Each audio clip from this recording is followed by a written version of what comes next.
Well, if we're gonna find any ghosts, we better split up.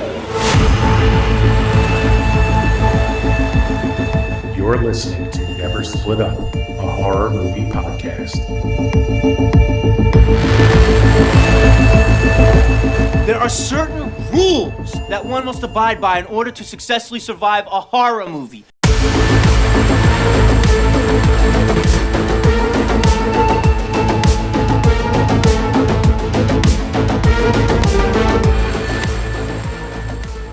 Hi, everyone. Once again to the Never Split Up podcast. This is episode 107, and today we have a very special holiday episode. Happy Valentine's. We are covering Valentine, released in 2001. What's going on, Anthony and Oriana? How you doing?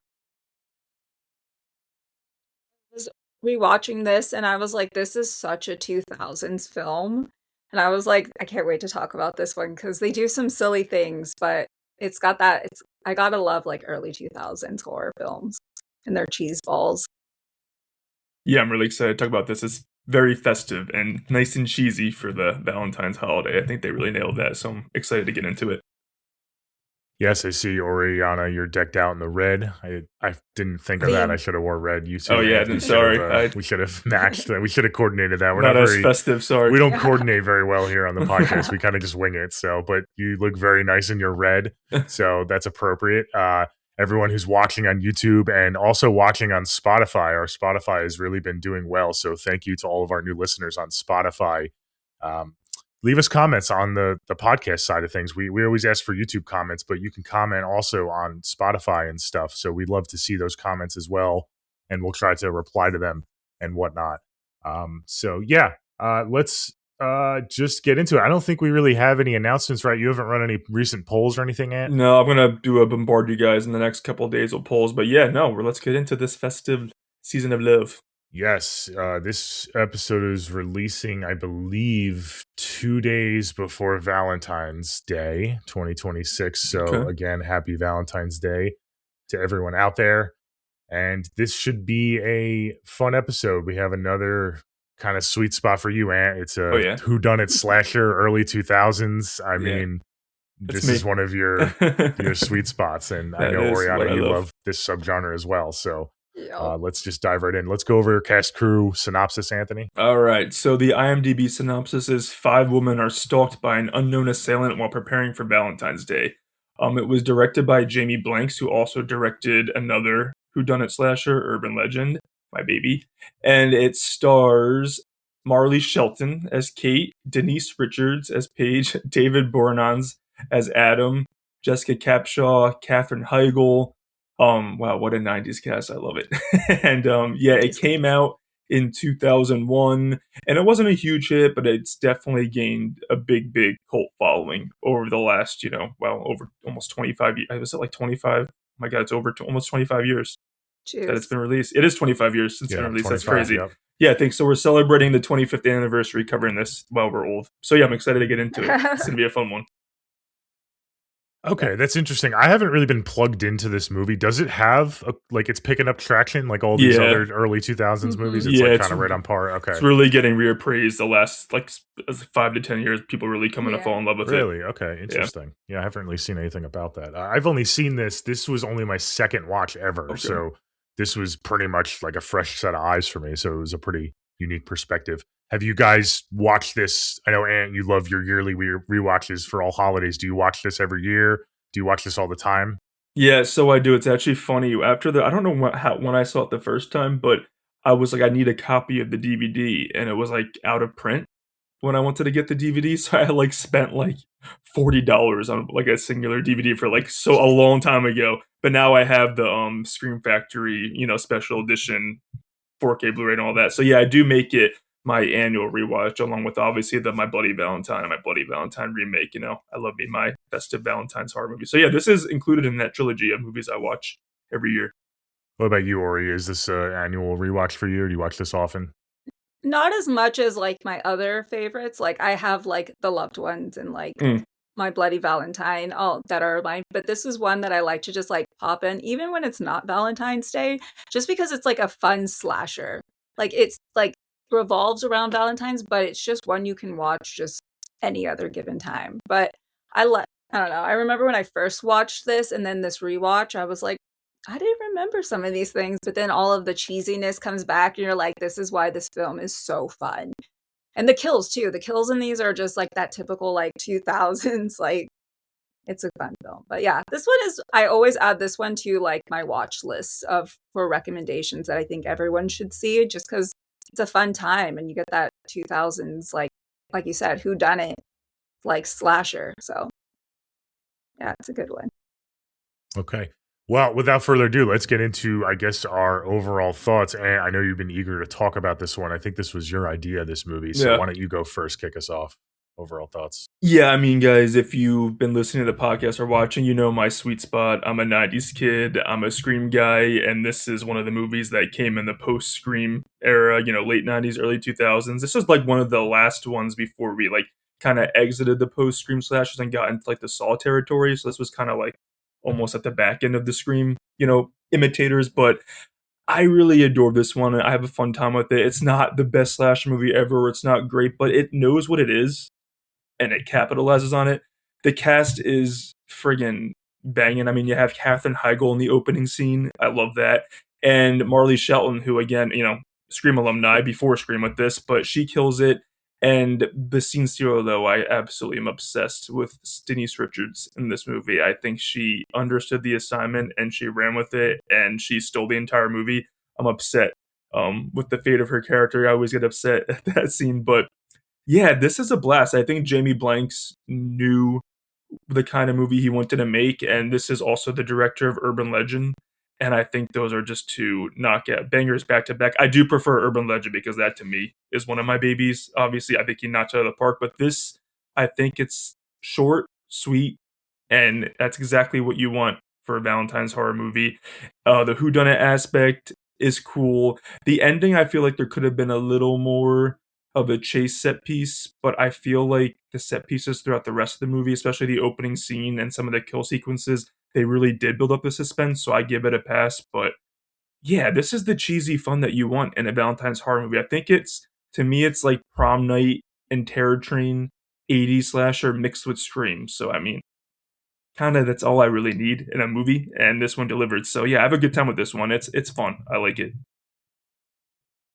Okay, awesome. Who wants to go next? Ori, you want to go next? I'll go. Yeah, I love the whodunit aspect of this film. Like, again, big Scream fan, and I Know What You Did Last Summer. So I love that, like, trying to guess who it is, even though it's kind of very obvious who it is. It's just fun. And I think that the kills in this are really fun. I love Denise Richards in this. Her character very much is like, you think she's one way, but she's like, actually, no, I'm this way. So I wish, I don't want to spoil anything, but I wish she would have made it further in. But yeah, no, I also am a Buffy Angel fan. So the fact that David Boreanaz is in this, I was like, side me up. But yeah, no, I love the characters in this because some of them are very over the top, ridiculous. Like Jason that Katherine Heigl goes on a date with, like talks about himself in third person. But yeah, I think this is just one you can like sit, have a good time with, and just enjoy it for what it is. Like it really doesn't take itself too seriously, but it's entertaining enough to keep you involved. So yeah, I love it. Oh yeah. Okay, great. It seems like you guys like this movie definitely more than me. I don't dislike this movie. I do think it's just very middle of the road. And you could tell, like you said, and it was great highlighting that it was kind of on the back end of the Scream wave. So it released in 2001. So that was kind of the tail end, and it has the 80s movies to fall back on. So it's very tight. It knows what it is. It's almost formulaic, and I don't really say that in a bad way. It's more of just like a take it or leave it way because it knows what it's doing and it's not trying to trick you. It just is trying to make a solid film, and it's a solid film. Not everything worked for me. While I do think the characters themselves were pretty, I would say, memorable. There were some hits and misses. Like you said, Denise Richards was definitely a hit. Some of them were hits. I think the story was a little just kind of not great. The whole whodunit, for me with whodunits, I'm a little more picky with my whodunits. I really want to be invested in the story and invested in the protagonist and even the killer, and like I want to be waiting on bated breath on who the killer was. You don't really get that in this film. You're kind of just like, all right, let's just see who it is. Okay, yep, it's that person. That's okay. Sounds good. So, it's okay. It did have a couple cool angles, especially in the third act. I think it finishes very strong, and I actually disagree with you. I think the third act and that stalking scene through the house is actually pretty perfect for me. I don't think it needed to go on any longer. Um, the chase scenes and the stalking scenes throughout the movie, I think, are the highlights of the film. The kills themselves could have been better. They're not bad. They are kind of creative. Again, they're just kind of middle of the road. So yeah, this movie works for me. It's not like a super high recommendation for me. I know you said, Oriana, you said it's one of the movies you always recommend. I wouldn't go that far with it, but I respect it. And I think this just comes down to you guys, I think, love this subgenre a little bit more than me. And I'm a little bit more maybe picky when it comes to these movies because there's so many of them, especially in this era and then going back all the way to the 80s. So I like that it's Valentine's Day themed. Obviously, that's a huge knock up for it because there's not a lot of Valentine's themed horror, let's face it. And some of it is like pretty B rated. So you have this, you have My Bloody Valentine, you had, like you said, The Loved Ones. Shout out the Loved Ones episode we covered. That was Oriana's first ever episode, so go check that out. That was a great episode. But yeah, this is a fun time. This is a fun time. I had a good time revisiting it. I'm really glad it finished on a high note for me because I think if it didn't, it would have maybe left a sour taste in my mouth. But I was really enjoying that whole final set piece at the party and then the house with the stalking. So that was really cool. So yeah. Okay, great. Now that we got that out of the way, let's get into the movie itself. Where do you guys want to start? You want to start with the opening? I know, Anthony, you love a good opening. So why don't you take us through that? Yeah, this opening is amazing. I don't know if you guys have seen the movie. I don't know if you've seen like Jamie Lee Curtis Terror Train movie. We have to cover that for a New Year's episode. But I mean, this opening is ripped right out of that movie, and it made me smile so much. But I mean, I love my 80s slashers. So this harkens back to that, where they're pretty much at I guess a junior high dance, and it's the late 80s, and they're pretty much making fun of this kid Jeremy, and like things happen, things get bad, they mock him. But the one girl, Kate, she's kind of a little nicer to him, but it's kind of like typical bullying and beaten and humiliated and bullies. And then his nose starts bleeding from being in distress. And Jeremy ends up being expelled and then institutionalized because these false accusations that are made against him. So I think, again, when you're talking about 80s slashers and typical revenge, I mean, you don't do better than this. And it's cheesy Valentine's dance stuff. So I feel like it's the perfect way to start before we cut to our opening kill scene, which I also adore. So I think it's a great introduction to the tone, and just Jamie Blank's like, yeah, you expect this to be a movie and I'm going to give it to you, but I'm going to give it to you with all its glory. So I adore the introduction to, cutting back to when they were kids before we fast forward to the adulthood and where all the shenanigans start. I always feel so bad for him in this scene because all the boys just like go and beat him up, and I'm just like, but that's how you create a villain. Yep. So they already set it up like this is the guy that's going to be going after people. Yeah. I just love how the movie knows what it is because yeah, you feel bad for him, but like that happens in middle school, right? Like kids are dicks. So it's like, it's pretty hilarious that created like this villain serial killer that plays the long game and like waits all these years later. Right.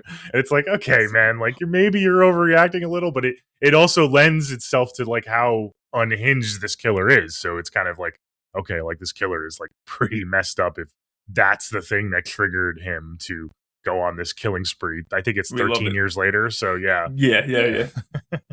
It's very petty. I also, while we're on the topic of the killer, and this is spoilers ahead, obviously, for all of our listeners. I do like how there's an interesting angle with this whodunit because it's him, with the nosebleeds, obviously. So it's not about finding out the identity; it's finding out like who he is in the movie. So I think that's like pretty cool, kind of unique twist. You don't see that every time in a whodunit. I think that's a cool angle. I agree. I liked it. It like makes you look for all of the potential people of like, who is Jeremy? like, who is he? Like, Yeah. which guy is it? And obviously you have your ones that are obviously supposed to look like it and obviously are not. But Yeah, for a your bit, Campbells. Yeah. for a bit, yeah, like for a bit, you think it, for me at least, for a bit, there was one character that you think it could potentially be until he dies. And then you're like, oh, No. okay. Then it's my first choice. But yeah, no, I like that. I liked what they did of like giving us already who the villain is, but we have to figure out, I guess, put a face to the villain. Right. You know? I agree. I do think it's kind of charming how it does go so kind of over the top with its red herrings.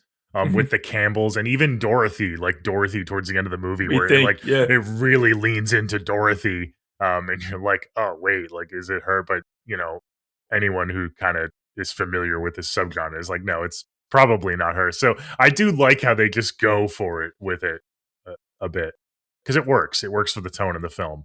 And they do, to their credit, I know we're jumping around, but when they say the mask is revealed to be Dorothy in the end, we're like, holy shit, like what? And then it doesn't really, I mean, we knew who the killer was the whole time, but it doesn't reveal the actual killer even till the protagonist in the movie. I mean, I'm assuming. So it just ends on the bloody nose. So we don't have like a final showdown between the final girl and the killer who's revealed. It's kind of just ends on a cliffhanger. I mean, I watched. Do you Buffy, like that? Because I know you like your dark endings, but I know you like your showdowns. So I like it. That's kind of I was kind of referring before in spoiler free, where I wish I love my final girl like taking over and succeeding. So I kind of wish they had a final showdown and chase, but I also think it's kind of clever that Jamie Blanks was like, no, he got away with it. He got his revenge on them, and we're gonna show the final. This confirms who it is, but he's gonna take care of her later. So I kind of like a mix where I like my final girl showdown, but also like this switches it up from the whole like post like Scream. I know you did last summer, Urban Legend, Final Girl Showdown. So I kind of appreciate it, but I also like maybe to the movie's credit, I'm like I want more. So maybe that is to the movie's credit that I was like left wanting more. I wanted more chocolates in this movie, but yeah, no, I like that, and obviously I was also a Buffy the Vampire Slayer lover, so I mean I knew once he popped up, it's kind of like this is our guy. I mean, they cast him for a reason, so obviously he's not just going to be a throwaway boyfriend, so this is our killer. But I like how they didn't confirm it with me until the final shot, so I'll respect it. Yeah. No, I like that they also didn't put him in the film a whole lot. Like, he's not in the film very much, so he's just scattered throughout it, which makes it, I feel like, a little bit more obvious, but I think it was a little bit, felt like a little bit of a Scream moment where you emphasize Drew Barrymore being in Scream so much, and then she's not really in the film, where they did that with this film, where he's just sprinkled in until the very end, where like he actually has a lot more, he's a lot more on set. But yeah, they really like emphasized him being in this film, and then he's not really in it until kind of towards the end, which I thought was fun. The more we talk about it, the more I'm actually respecting even more. Discuss it now. I respect it, and I think we get enough of her fighting him before she finds out it's Dorothy, and before we find out it's actually him. So they do get a confrontation. It's not the one maybe that people are expecting, right. And obviously he's the one to even shoot Dorothy, which in the moment she believes is the killer. So it's unconventional, I will say, but I think I think there's enough there that you could piece together and you can respect it, and you could say, you know what, the rest of the movie is so like, I keep using the word formulaic, but it's so like we've seen this before, that I'm glad they took a little bit of a swing at the end. And I think for me, I think it pays off. Yeah, I agree. I think like the whole movie is like an homage to 80s and Scream slashers, and then it ends on like but we got you. So I kind of I do like appreciate that it's the greatest hits of the 80s and 90s, but it ends with like you're gonna remember that. Yeah. So I like that. So what do you think about the opening scene? I love this set piece. I love the chase, and I think Katherine Heigl like kills it. But that character, what a dummy between the date and the decisions she makes in this chase sequence. But I think it sets the tone for like, oh, I'm gonna get my suspenseful chase and kill scenes, and I adore it so much.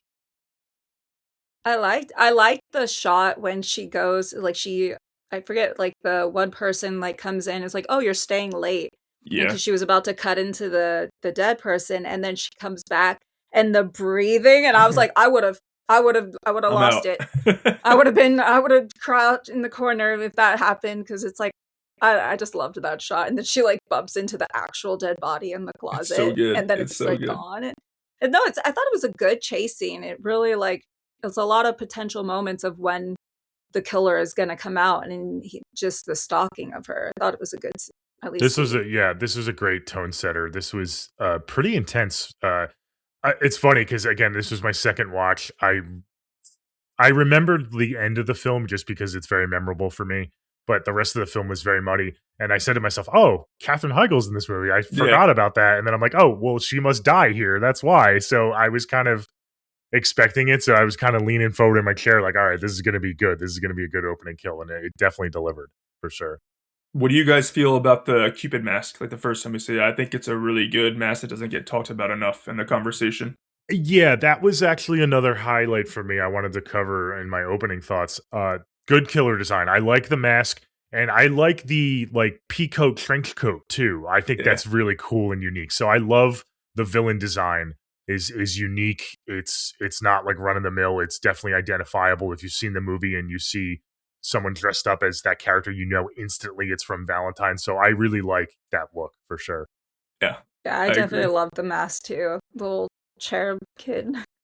I just thought it, like with the I just it's hard to get like masks that are super memorable. There's a lot of horror movies, and there's a lot of masks, but this one it really definitely sticks out. And then we also see it in the beginning of in the opening scene. So Right. obviously there's some significance there, Yeah. which is And it another coincides like great with the holiday, so it's just it's Yeah. all Of around course, yeah. a great look. And But I just love the overall look and the silhouette of like yeah, the trench coat that's kind of form fitting and nice and clean. He's not Mhm. dirty and everything. I think it's a really cool look. Yeah. yeah, it sticks out for Very me. It like sticks out a lot. prestigious or like Yeah, Yes. Yeah. Yeah. Yeah. like Like he's part of gentleman like a like. secret society or something. Like, Mhm. yeah. underground Valentine killer. Yeah. Oh, I like it He's a like a lot. hitman almost. Yeah. I also For like all the how goodies. I agree with what you're saying. Like the actual kills are like kind of like get to the point, not drawn out, and obviously not like brutal like we see today. But again, like screaming so many 90s slashes, I feel like it's about the build up to the kill. It is for And I sure. feel like this movie really excels at that. But about the actual kills, I respect that this movie isn't just a knife, isn't just a bow and arrow. I mean, he uses that, a knife, he uses an iron. So I feel like although the kills were kind of like not too graphic, he kind of switches it up with all of them. It's not like the same thing every once, not just a stabbing. So I feel like I appreciated that too. I And I really also yeah, go ahead. Oh, no, I was just to say I appreciate the scene when we're about to kill Katherine Heigl of going to each body instead of like Oh, trying to figure out just stabbing every single one, like building that tension of which one is going to be her. So I mean I liked that they switched up his tactics and everything. Yeah, no, I agree. I love the hot tub scene where I love that they don't even again, this just fits the tone. Like why there's a giant drill in that room, just like love already plugged in and ready to go. He just like happens to grab this like power tool that's just it. laying there. Like, wait, what? Where did he get that? But I love how they don't even try to explain it. It's just like, No, yeah, this is happening because we think it's cool, you know? that groundskeeper needs to be fired for Yeah, these tools seriously. everywhere. Hilarious. I love it. Everything is immaculate. The room is beautiful, and there's like a power tool like just sitting there. It's so funny. It was the only outlet available. Yeah, I love it. yeah. But I agree. I agree, and with you that the kills themselves, I want a little more from a slasher with the kills themselves. Maybe a little more blood, a little bit more drawn out. Not every kill needs to be this long, drawn out kind of torture Right. kill, but where it shines is definitely the build up to the kill. I will agree. So it kind of gets a pass for me. The kills Yeah. themselves. So what do you think about our cast of like ladies? What do you think when we get to the present day after Katherine Heigl's killed off? How do you think the dynamic is between them? Obviously Denise Richards is my stand up, but I love her and Marley Shelton together. Even Yeah. Dorothy. I mean, they all do good. It's just you have to pick your favorites. But I feel like for these slasher movies that came out this time, I feel like the casting doesn't do what it did back then today. I don't know if it's because I'm a 90s kid. I'm like, these are banger casting, but I feel like it just was done so well back in the day, and I miss it. I thought like I didn't have a problem with anyone who was casted in their role. I think all of them were like everyone, like you have like Dorothy, and then I always forget the other friend with the curly hair. Oh, Always forget her name Lily. too. Lily. Lily, yeah. Um, I just like you have like everyone's individual, and you're like, oh, I guess I could see how they are friends. But like, I mean, I like the casting of the men too, like the Yeah. artist guy and everything. Yeah. Like I think casting here was everyone fit what they understood the assignment. I think I agree, especially with the men. They all are so unique and different. They're very memorable. The girl group is memorable too. They're a little bit more kind of similar, so it's maybe a little harder to distinguish.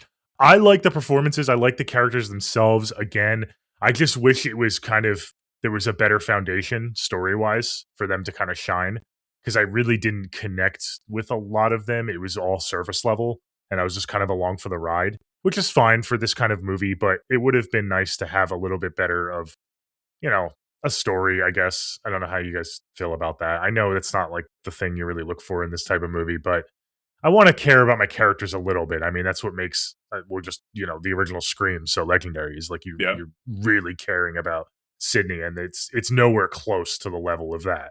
Yeah, I feel like you're Yeah. right. Character development wise, I mean, nothing's gonna beat Wes Craven and Kevin Williamson in Scream, like, because you literally care about Sydney, Dewey, whatever the whole saga of those Yeah. characters. This one's like we're cheesy fun. It's like you either on board or you're not. And I Yeah, would yeah. agree because I liked Marley Shelton's character Kate, not because of who she is in the movie, just because I don't know if you guys seen the movie like Sugar and Spice. I saw that before this came out, and it's like a comedy crime, and she was the lead in that. I'm like, oh, I love that actress. So that's why I loved her. And I love Denise Richards. I'm like, oh, Wild Things. I love Denise Richards. Like, fun. So I would agree that it's not because of the script. It's because I love these actors that I care about the characters. So I would agree with you. It's no Scream in that department. Yeah, that's fair. Yeah, definitely don't really care a whole lot of what I don't care what character dies. I'm like, okay. Yeah. Because like when Dewey died, you felt that. Right. But like, Yeah. as much as I like Denise Richards' character, I was like, okay. Yeah, I mean, this doesn't even live up to the Like, side characters yeah. and like the OG. Like, I cared when Tatum died more than I care about any Oh, yeah. lead character in this movie. I care about people way more in Scream, but I think it does I its think job because it's throwaway. It's just fun. Just like, who Yeah. cares? Dispatch them. And they kind of almost do it. It's maybe implied, but I was going into the third act saying like everyone could die. Right. Kate could definitely have been a goner in this film, and they could have just ended where all the girls died. And I think I would have liked that as well because you don't care that much about them. So Right. it's set up perfectly to have that dark ending. And it did kind of go there. Obviously, she didn't die.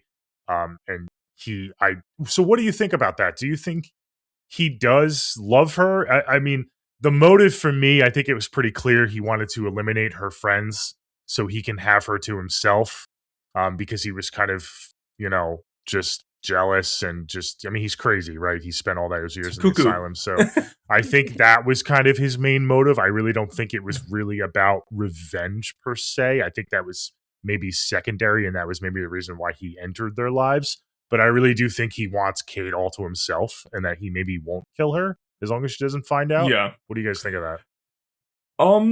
I think that because in the opening, I mean, again, like the other reason why you can say you don't care about these characters because of how despicable they were in the opening, but again, they don't deserve to die.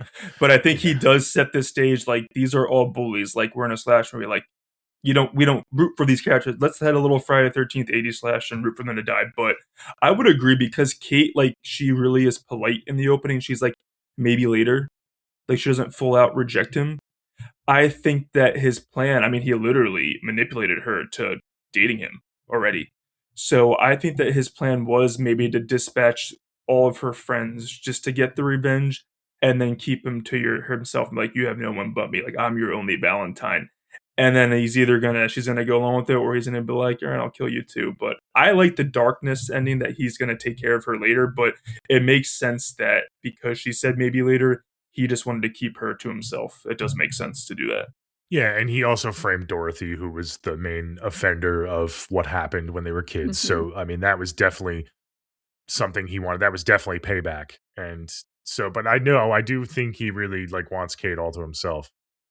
Yeah, she was like the only one that was like truly nice to him in middle school, So I think he remembered that, and that's what he really cared about. But I think that it was both. He really, truly actually cares about Kate and wants her all to himself. And he really is petty and angry that his life got destroyed by Dorothy and her, accusations and everything. So he wants to eliminate everyone who was involved in that. And Perks is just getting Kate all to himself, too. Cuckoo man. I do think they do a good job of making you not really feel too bad for these characters that died, because not only were they 100%. assholes in middle school, but they were mean to each other in present day. I mean, they were just they were like a mean group of girlfriends, and always just making like comments about Paige sleeping around and stuff. And it's just like, you guys are like, I get it. There's like, there's certain friend groups where that's acceptable, but they're not doing each other any favors with the audience by making those comments. So I think that was smart as well. I always feel like this and Jawbreakers were also like the reason why Mean Girls is what it is. I feel like these also came before that, and they like led to that. So I feel like it doesn't get enough credit because these are like Mean Girls. I really appreciate it. And I just love Jamie Blanks, how he just plays up the Valentine so much that he starts when we get introduced to them after Katherine Heigl's death, like they're in a speed dating session. So I feel like he's just really playing up this holiday. He's running on aces with this. Oh, the speed dating. Yeah, speed dating. That was fun. All the one guy who's just like glaring and like looking at her all weird. I was like, that sounds awful. I know, it's such weird looking dudes, and then it's just like these like two supermodel looking women going through the speed dating. It's hilarious. And I mean, this shouldn't be too much to ask from holiday horror, but I do appreciate that it is on Valentine's Day too. We're actually on the holiday, because that doesn't happen all the time in these hard holiday horrors. So that's obviously a plus as well. I actually agree with that, because I feel like a lot of like the holiday name horror, it's like they use the name to get people in, but they don't like capitalize on it. So I feel like was My Bloody Valentine on Valentine's Day? Like they had the dance. It was like, Valentine's Day weekend, but even like that, like I feel like they don't like play up a lot of the, like Friday the 13th. It's Friday the 13th in name. Like, is it like what do we talk about Friday the 13th in the movies? But I would agree with that. A lot of movies don't get enough credit for when they do it, and this one does do it to the max. Even with the Valentine's Day cards, like I love the card aspect. All of them. I love that aspect of the movie. I forgot to talk about that. Yeah, the delivery of chocolates and all the different, because that's how like who's kind of going to be next almost is like they receive the Valentine and then the they're poem, taken out, the little poem, right, with all the mean shit inside. The maggot one, the box of chocolate maggots, that was the worst one. Yeah, that was probably the most graphic in the entire movie, the most graphic part of the whole movie. Yeah, I would say. And that was towards the beginning too. I like it. Yeah. Flashbacks. So I accidentally drank maggots and hot chocolate once, so when I saw when I watched that scene, I'm immediately brought back to that time. PTSD, so she's chewing it. I'm like remembering chewing what I thought was marshmallows. Oh no. Oh, yeah. It was awful. That's a horror movie set piece right there. Gosh. It was I would awful. never have hot chocolate again. I don't have pocket hot chocolate for that reason. That is well, I don't. Yeah. Luckily, I don't like marshmallows in my hot chocolate, and I'm not going to start now because that's oh my god. Now we're gonna buy Nolan marshmallows and send it to his house. Jeez, that's hilarious. No, I feel like talking about this again. I adore this movie already, but the more I talk about it, I'm like, oh, I really adore this movie. As we talk about it, so what do you guys think about Lily's death scene? I just realized this now. Lily was also in Urban Legend's final cut. Yeah. Jamie Blanks didn't direct that sequel, but I liked the little relation there that she had. She's fun. She's also in Legally Blonde. She did a lot of like late 90s, early 2000s movies. She kills it. So Lily, was that the shower scene? No, Lily's the one at the art show. Oh, that was in the beginning. Killed. The one. Okay, yeah. Who was in the shower? Who was that? The shower? Was that part of the core group? Was that like the maid or something? Or was that like a side character? Was that when Lily was washing her hair and she's... Yeah, Lily's in the shower too. And Kate was washing... Yeah, Kate was washing her hair. Pushed through the glass. Wasn't that like in a shower? Who got pushed through the glass? Was at the end of the movie. That was who the hell was that girl's name? Again, that's at the party scene. I think that's towards the end. Was that like a side character, I guess? That that's yeah, okay. Ruth. This is exactly what. Yeah. You're right. I love that sequence though when she gets chased through the house at the bottom. She goes through the glass. I can't remember her name. But I like so Lily was the art. Lily's the opening scene. one, the first death after Katherine Heigl, I believe. The art. Yeah, as you could tell, I was having brain fog with that kill. I think it may be my least favorite. I just like the art, not the actual kill, but the art show, like when she's going through with all the pictures and stuff and all that. The one shot is cool they have the one shot right where he's standing behind her, like down the hall, and it's like all dark. That's a cool shot. Other than that, yeah. Do you like the arrows? I like the arrow that he gets an arrow kill in there. Yeah, like it's cool. It's cool. I wanted maybe a little bit more build up. I just love that she falls into the dumpster, like take out the trash, like she's trash. That to me was hilarious. I was like, she has potential to have made it. I mean, she only took 3 out like arrows to the belly. She has potential of still making it. She'll be the Kirby Reed of the sequel if they ever make one. Oh my gosh, she comes back as the killer. I liked that they added the bow and arrows just to add to the Cupid element and Valentine's Day effect. So I appreciated the kill in that sequence. I liked the maze and the art exhibit and how some of them were glitching and creates that kind of like overstimulation for your brain. So yeah, I thought it was a fun one, and I appreciate the Valentine's Day Cupid reference for it. I think it's the only one we actually got, like a bow and arrow kill. Yeah, that was the 100% one. Mm-hmm. Well, how much did you guys want Detective Vaughn to get taken out by that Cupid killer with his creepy, sleazy... Yeah, he's just kind of not in the movie, right? Like, they just kind of write him out? He gets killed at the end. He gets killed. Does he? Yeah, he gets killed. I remember that now, too. Yeah, because he's on his way to the house. He gets killed. What? How does he go? I can't. I know he does at the end. He discovers the severed head in the pond, and then he does. He does at the end, right? What? Yeah, he gets killed at the end after he discovers the head. He gets killed. I don't know why I'm looking at how he gets killed. Kate sees the head when she sees the IOU letter. That's Kate who sees the head. Does he see the head? He dies. I know he gets killed. Away? No, he dies. He has to die. I feel like I remember his death scene, or I'm thinking about in a different movie. Yeah, I'm sorry, guys. We're a little confused here. Let us know in the comments, I guess. Does the detective die? We'll do some research. Yeah. I know. Maybe it's because I know I wanted him to die because he's so creepy. No, I mean, with all the girls. They had to have shown him because remember he made the phone call to Kate saying they had to let what's his name go, and he was on his way to the party. So why do I feel like I'm mixing up? I feel like he showed up at the party, but maybe he didn't. Maybe he does just like exit stage. Let me see if Google helps. Does Vaughn die in Valentine? I don't know why I remember, or maybe I'm getting not the right answer. Okay, well, anyway, moving on. So, who is the guy? I was talking about memorable male actors in this film. What was the guy's name that was the speed dating guy that shows up at the party? No. Is it Jason? Yeah, I thought it was Jason. Because okay. I think it is Jason. Goes on a date. I have an answer. And he goes, Jason Likey. That's how I remember not him. The other guy that Paige was hitting on, and she invites him to the party at the end. Oh, yes. I don't remember his name. Maybe he's the killer for a little while? Yeah. He was cool. He was very, I loved his acting. He was very memorable. I liked that.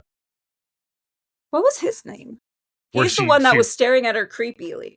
Well, yeah, she pours the candle wax on his... Mm-hmm. Love that. That was a bizarre scene. That was pretty... The reason why we don't remember Vaughn dying because it happens off screen and Kate discovers his head in the pond. That's okay. I knew that it was I know he's dead. Okay. So that was his head. It's so hard sometimes with the practical effects heads, like the dead heads. You don't know who. So he does exit stage, but he's killed off screen. I'm like, I know he dies. Okay. Yeah, because she calls his phone and she finds his phone at the pond, and then she sees his head in the pond. Yep. I'm like, am I going crazy? I thought for some reason I clocked that as Campbell. I don't know why. I thought it was Campbell's head, but that makes Campbell's sense. Another douchebag too. But yeah, I'm like, I know I'm not going crazy. Anyway, we can move on. I was like, am I losing it here? Okay, we figured it out. Crisis averted. But no, that scene in the bedroom with Paige and what's his name was bizarre. It was a little like, okay, what are we doing here? I like the role reversal where it's like, is she gonna like do what everyone says she is, then she's like, that's why I love her so much, because she just always like twists it on their head, and she just like she's in control at all times. I love her. She is Again, the MVP. kind of problematic though. Like, I know, but come it's like on, the guy let's didn't be a really little do problematic. anything wrong. I mean, he was a creeper. He was a creeper, but he was giving it right back. I mean, he was like, "Yeah, let's go upstairs." Like, I mean, it was implied didn't that he they were gonna. Didn't he imply that he was gonna do something like I don't know? It was kind of implied that he went a little too far too. Like, well, he just like dropped his pants, but I think he was expecting to hook up with her, and she was just like, "That's all you're gonna do? Like, you're not gonna try to, I think, like seduce me more?" I guess I don't know what her angle was, because then to tie him up like that, it's like, you go, girl, but at the same time, it's like, wait, that's kind of messed up. Is he dead? I mean, he's probably still tied up as we speak.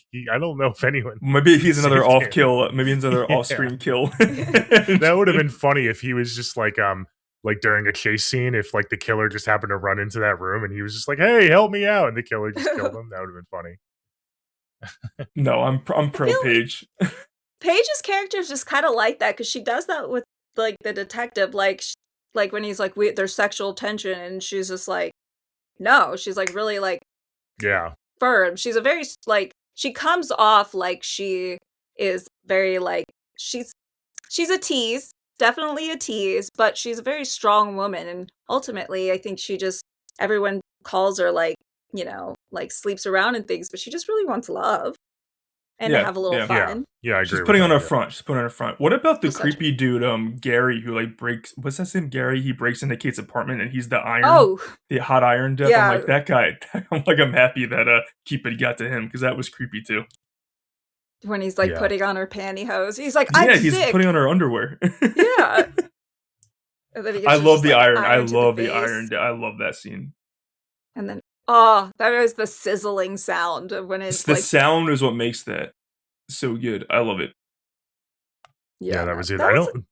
Was his body ever discovered? Did Kate ever discover his body? No, because I think right after that, it's pretty much just they get to like the hosting the Valentine stuff at the big. Yeah, a lot of loose ends that haven't been explained in this film. Like, is Kate going to go home to that scene in her apartment? I mean, is that guy ever going to get untied? I mean, a lot of unanswered questions. I adore the director, Jamie Blanks. He's such a sweet guy if you ever interact with him on social media, but he did want to do a sequel, but the studio obviously the box office wasn't like great, so they were excited about it, but they never like actually greenlit it. So I feel like, this was intended to have a sequel, but obviously never got around to it. So I honestly think there's something charming about it be a one and done. I like it, but there are a lot of like you said, there are a lot of open-ended questions that we could have probably got more in a sequel. Yeah, I like it because the ending definitely could set up a sequel, obviously, but it also, if there was a sequel, it would kind of not ruin make the this first ending as impactful. Yeah. So I like it as is. Yeah, I think it is getting the reappraisal because it's a one and done. Like this did, and it's short and sweet. And yeah, like, maybe remember that one? Sequel, like, it wouldn't doesn't have a trilogy. It's just the one. Like, we got to go back to that one over and over. So it's charming. It's more charming. Yeah, that way. For sure. Sure. Yeah. Okay. Anything else you wanted to talk about? I just like how this movie just ramps up and it keeps going. And like I said, I wanted the ending to maybe go on. Now you guys kind of have talked it out with me, and I'm like kind of okay with it ending on that cliffhanger. So yeah. It's just if you guys haven't checked this one out, it's worth it if you're in the Valentine spirit and you're ready in that cheesy, like ridiculous mood. Like, this is a good one to have on, whether you're with your spouse or just at a party or just chilling by yourself. It's a nice cheesy festive movie. It is fun. And to speak on the ending a little bit more, I just feel like they left it a dark ending. Yeah. I feel like it would have been too nice if they would have actually like killed the killer, but the fact that the killer survived and got away with it because everyone now is thinking that it's Dorothy. He got his revenge. He got the girl. So I feel like it's an even more darker ending because he's got this obsessive personality and he like harps on a lot of things. So now that Kate is like basically just all his, leaves an even more unsettling part for the ending. So, I mean, I like the way that they chose to end it instead of just killing him off and revealing, oh my God, it was him. Yeah. No, I agree. And these girls are just so dumb, but you just love them because either they get killed or they live. But like, I mean, Dorothy, she thinks that like her friends are just still jealous because she's not fat anymore. Like, it's like Dorothy, like they're looking out for you, girl. Like, stop. She's such a bitch. She's such a bitch. I can't stand it. But it's just like it plays up all those tropes of like the mean girl, the nice girl, the hot girl, the friend, the group of friends, and it just knows what it is and it delivers, in my opinion. Yes, and we didn't touch on the funeral scene, the burial scene.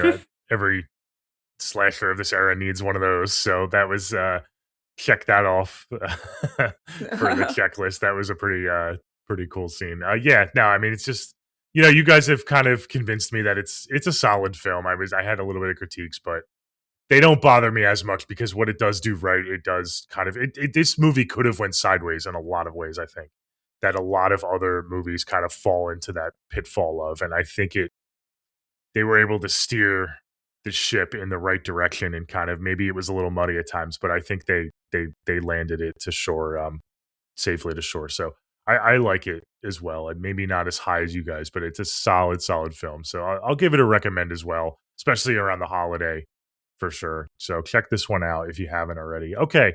I think that does it for the film. That we pretty much covered everything. Let us know what your thoughts on the film, if you like it or not, if you've seen it or not. Let us know.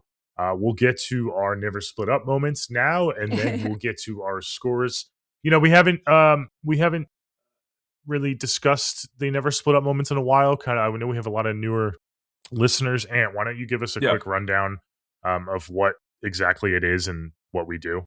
Yeah, guys, so every week we cover a movie, or every episode we cover a movie, and after we go through it and discuss it with you guys, we each pick a never split up moment, which is pretty much a dumb or stupid moment during that happens in the movie. It can be a character decision, it can be a killer decision, just something that happens that's a dumb moment, and we just pick our favorites, and then we let you guys vote on which one you agree with the most, and then we invite you guys to give us your never split up moments, and it's just a fun thing to get everyone involved. So we like to do it, whether it's an episode on a movie or a ranking. We give you like our top rankings, you guys get to vote, and it's just fun.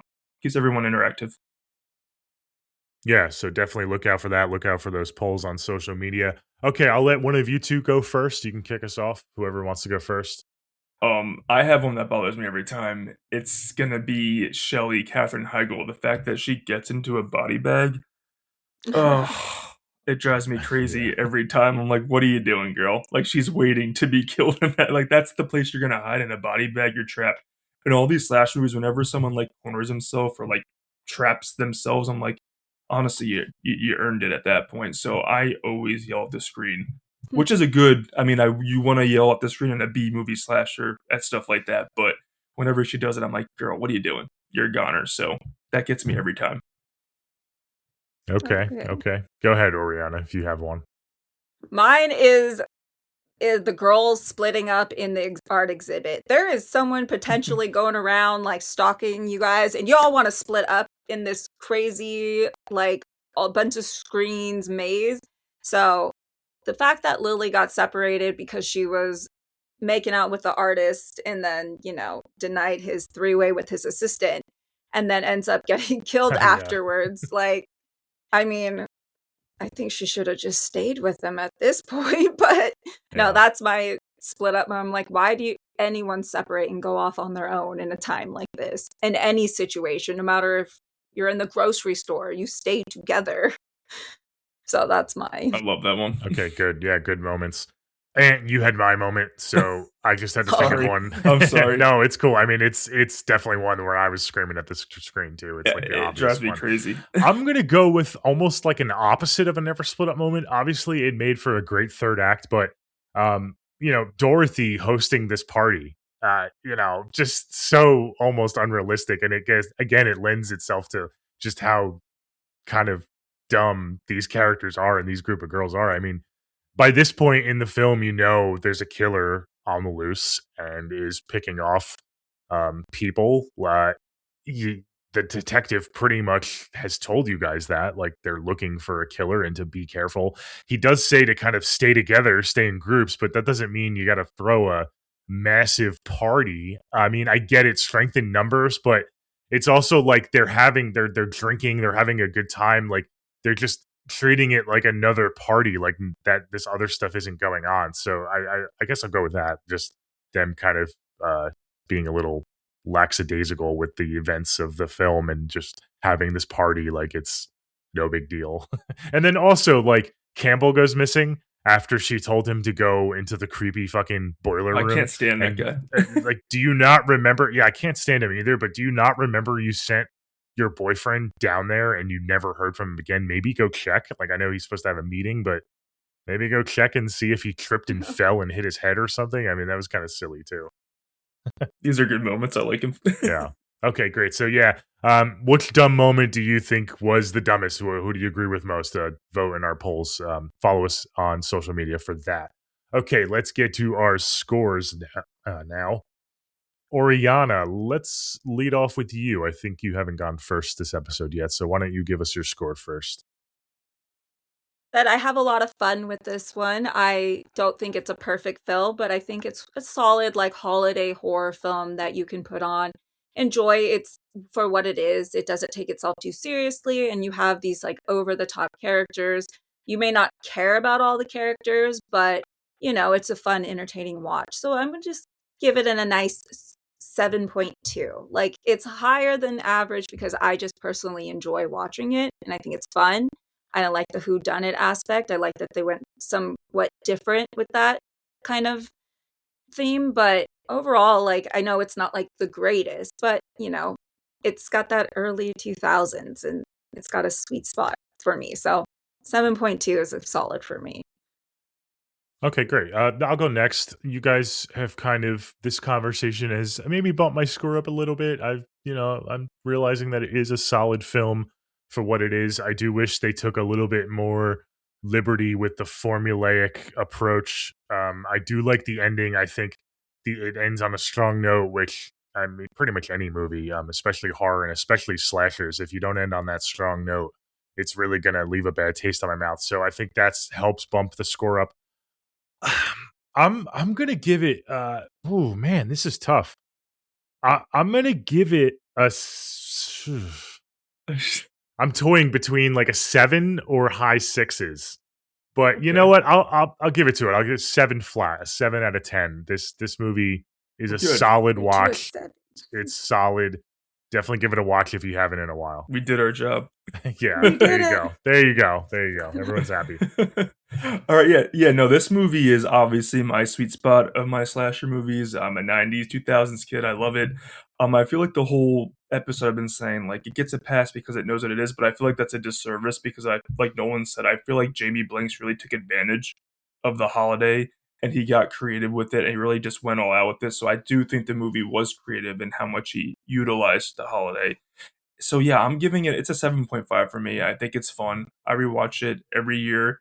And it's just, if you know me, it's what I love in a movie, in a horror movie, and a slasher. So rewatch it every year. I think the characters are fun. I think Denise Richards is hot, sexy, mean, and it's just fun. I love set pieces and I love chase scenes and I love the build up to the kills. And I feel like that's what's missing from so many slashers that we get, these days. So I like going down memory lane every year watching this one. So yeah, Jamie Blanks, please make another slasher movie because between this and Urban Legend, you know me and you know what I want. So yeah, 7.5.